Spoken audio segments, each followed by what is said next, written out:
বাবার সামনে গিয়ে দাঁড়াতে এখন আমার ভালো লাগবে না।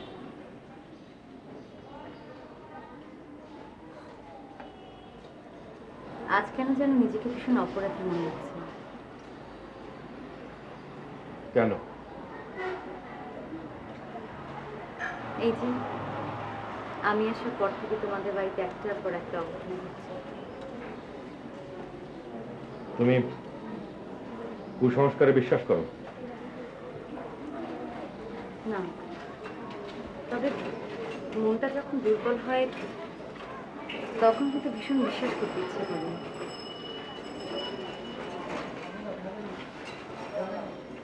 আমার অপরাধের জন্য প্রায়শ্চিত্ত করছো তুমি। আমার মতো একটা ভুল করেছে দিয়া। আমি জানি না একই ধরনের আঘাত বাবা মা কতটা সহ্য করতে পারবে। আমরা দুই ভাই বোন এই কাজগুলো করেছি, এতে তোমার কোনো দোষ নেই। সম্পা, তুমি সবচেয়ে বেশি কষ্ট পাচ্ছ।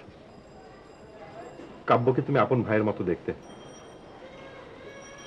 সবসময় ওকে বোঝাতে। আমি জানি তোমার খুব কষ্ট হচ্ছে। আমি সবকিছু এলোমেলো করেছি সম্পা। বিপ্লব, এখনো কিন্তু সবকিছু ঠিক হয়ে যেতে পারে। কিভাবে? দিয়ার বিয়েটা যেন খুব দ্রুত ভালোভাবে হয়। দেখো, যা হবার বিয়ের আগেই হয়েছে, এটা কিন্তু একদিক থেকে ভালো। হ্যাঁ, ভালো। দিয়ার বিয়েটা দ্রুত হয়ে গেলেই ভালো। বাড়িতে অন্তত কিছুটা শান্তি ফিরে আসবে। তোমরা নিশ্চয়ই জেনে গেছো যে কাব্য আর দিয়ে কি করেছে। ভাইজান, কাব্যকে নিয়ে চিন্তা করার মতো কোনো অবসর নেই। আগে দিয়ার বিয়েটা হয়ে যাক, তারপর আমরা কাব্যকে নিয়ে চিন্তা করব। দিয়া, কাব্য কি তোকে জোর জবরদস্তি করেছিল? না। তাহলে তাহলে তোদের মধ্যে এমন সম্পর্ক হলো কি করে? নাসরিন, এখানে আমার মেয়েরও দোষ আছে। আপা, এসব কথা বাদ দেন তো এখন। দিয়া মা, তুমি কাব্যর সঙ্গে একা কোথাও বেরোবে না। তোমার বিয়েটা ভালোভাবে হয়ে যাক, এটা আমরা সবাই চাই। নিশ্চয়ই বুঝতে পেরেছো তো আমরা কি বলতে চাই। দাও কথা বলো।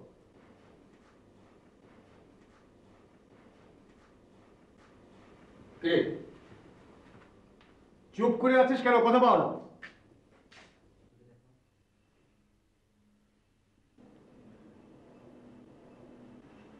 বাবা,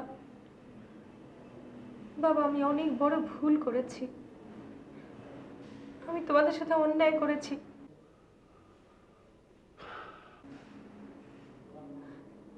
বাবা, বিশ্বাস করো, আমি কাব্যর কথা শুনলে এই এঙ্গেজমেন্ট করতাম না। আমি নিজে নিজে উপলব্ধি করতে পারছি যে কাব্যর সাথে আমার সম্পর্কটাই ভুল ছিল। অন্যায় একটা করেছিস, আবার এত বড় বড় কথা বলছিস। আচ্ছা, তুমি থামো তো। তুই যখন নিজেই তোর ভুল বুঝতে পেরেছিস, আমাদের আর কিছু বলার নেই। এখন আমার একটাই ভয় থাকলো, কাব্য। ভাইজান, ভাইজান, কাব্যকে নিয়ে কোনো চিন্তা করবেন না। কোনো অঘটন ঘটাবার আগেই ওকে আমি মেরে ফেলবো।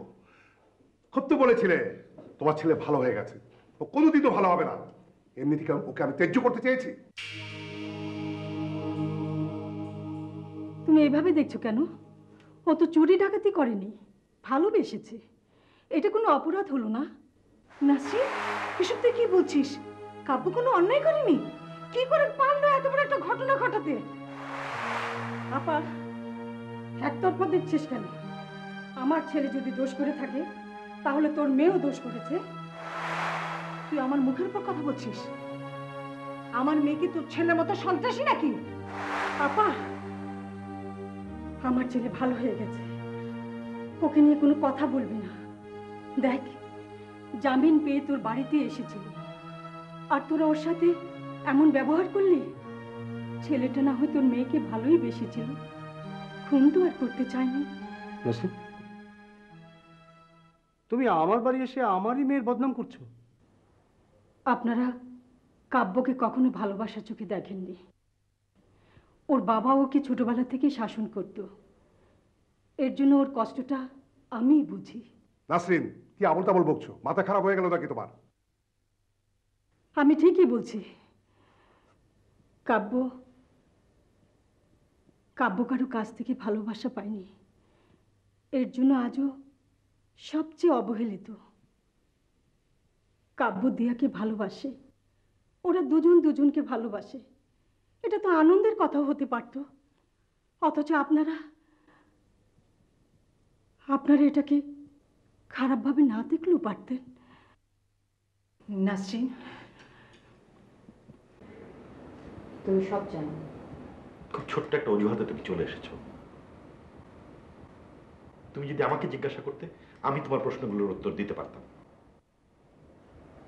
শম্পাকে আমি সহ্য করতে পারিনি। কেন? শম্পা আমাকে ভালোবাসে বলে? শুধু শম্পা তোমাকে ভালোবাসে না, তুমিও শম্পাকে ভালোবাসো। শম্পার ভালোবাসার প্রতি তুমি অনেক দুর্বল। আর তোমার ভালোবাসা কি এতই দুর্বল যা দিয়ে আমাকে আটকে রাখা যায় না? তুমি তোমার ক্ষণিক ভালোবাসার আবেগে আমাকে তোমার গিনিপিগ বানিয়েছো। চুপ করো। সত্যিকারের ভালোবাসা কাকে বলে তুমি জানো? জানো না। তোমাকে শুধু আমার স্বপ্নের মতো করে চাই বলে আজ আমি এত কষ্ট করছি।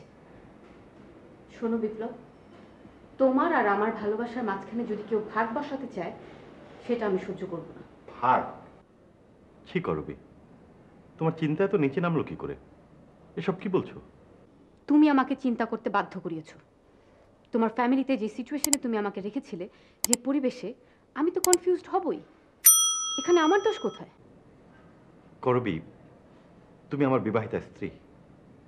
বাড়ির সবার প্রতি তোমার বিশ্বাস উঠে গেলেও আমাকে অবিশ্বাস করা তোমার ভুল হয়েছে।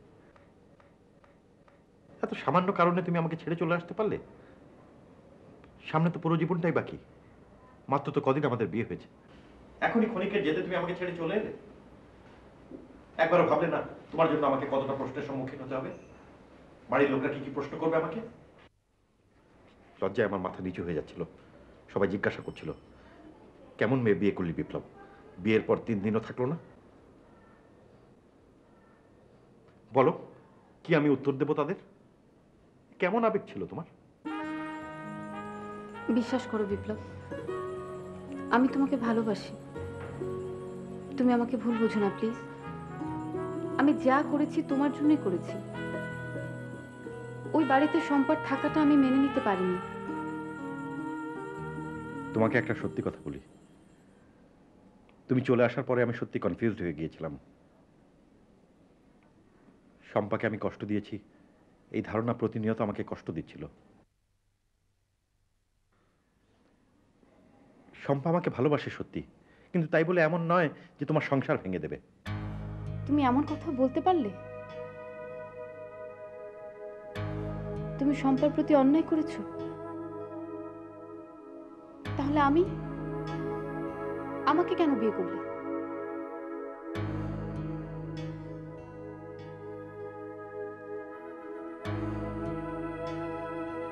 শম্পার ভালোবাসাটা বুঝিনি বলে, কিংবা তোমার ভালোবাসাটা অনেক সুন্দর মনে হয়েছিল তাই।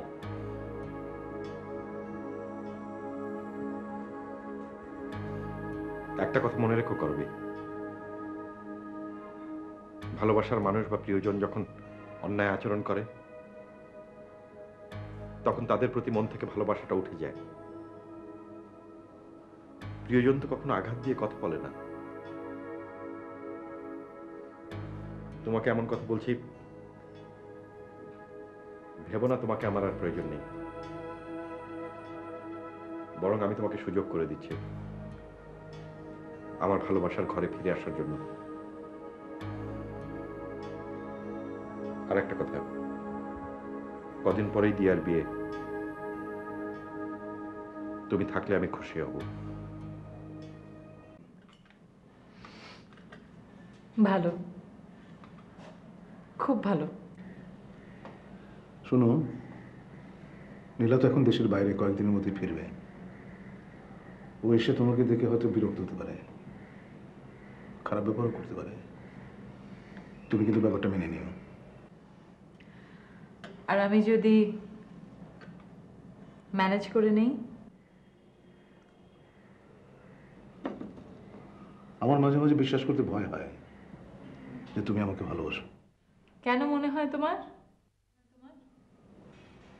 তোমার মতো সুন্দরী একটা মেয়ে আমার মতো একজন মানুষকে ভালোবাসবে, এটা তো স্বাভাবিক না। তোমার যদি এমনই মনে হয় তাহলে তুমি আমাকে বিয়ে না করলেই পারতে। সুন্দরকে ভালোবাসার কোনো বয়স লাগে না, কিন্তু বয়সের সঙ্গে সঙ্গে সুন্দরকে পাবার অধিকার দুর্বল হয়ে পড়ে। আমি আমার বয়সের দিকে তাকাইনি, তোমার সৌন্দর্যকে পাবার জন্য আমি সবকিছু তুচ্ছ করে তোমাকে বিয়ে করেছি। এত গুছিয়ে কথা বলো তুমি। গুছিয়ে কথা বলি কিনা জানি না, মনের মধ্যে যে কথাগুলো আসে সেগুলো আমি বলে ফেলি। আমাকে হারাবার ভয় হয় তোমার? হয়। এই জন্যই বুঝি তুমি বিশ্বাস করো না যে আমিও তোমাকে ভালোবাসতে পারি? সত্যি তুমি আমাকে বিয়ে করতে রাজি হলে কেন? তুমি তো স্বার্থপরদের কথা বললে, আমি নিজেও কিন্তু স্বার্থপরদের মধ্যেই একজন। সুখটাকেই খুঁজে বেড়াই, সব মেয়ে হয়তো তাই খুঁজে। মানে? প্রতিটি মেয়ে তার স্বামীর ঘরে থাকতে চায় দুধে ভাতে, অভাবটাকে তারা ঘৃণা করে। দেখো রানা, প্রথমত তুমি একজন ভালো মানুষ, তারপরে তোমার ঐশ্বর্য আছে, তোমার সুনাম আছে, আর তোমার ওই মনটা আমার মনের চেয়েও বয়সে কিন্তু অনেক ছোট। আমি দেখেছি তোমার ভেতরের রূপটাকে, তোমার বাইরের দিকটাকে নয়। বাহ, তুমিও তো খুব সুন্দর করে কথা বলো। আচ্ছা শোনো, তোমাকে আমার আরেকটি দুর্বলতার কথা আবার বলি। আমার মেয়ে নীলা। আমি জানি সেটা। আমার মনে হয় নীলাকে আমার আপন করে নিতে। সে কি, আপনি যে রিক্সা ছিলেন সে রিক্সা কোথায়? চলে গেছে। ও আচ্ছা শোনেন, একা একা এত রাত্রেবেলা বেরোবেন না, ঠিক আছে?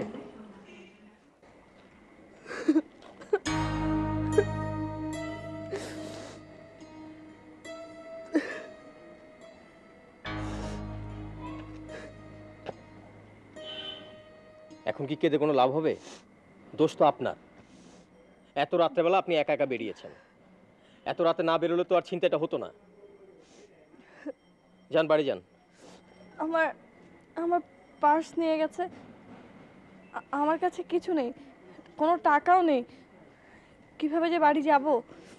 আচ্ছা চলেন, আমি আপনাকে পৌঁছে দিচ্ছি, চলেন। আপনি? কোনো প্রবলেম আছে? ইউ ক্যান ট্রাস্ট মি, ওকে? চলেন।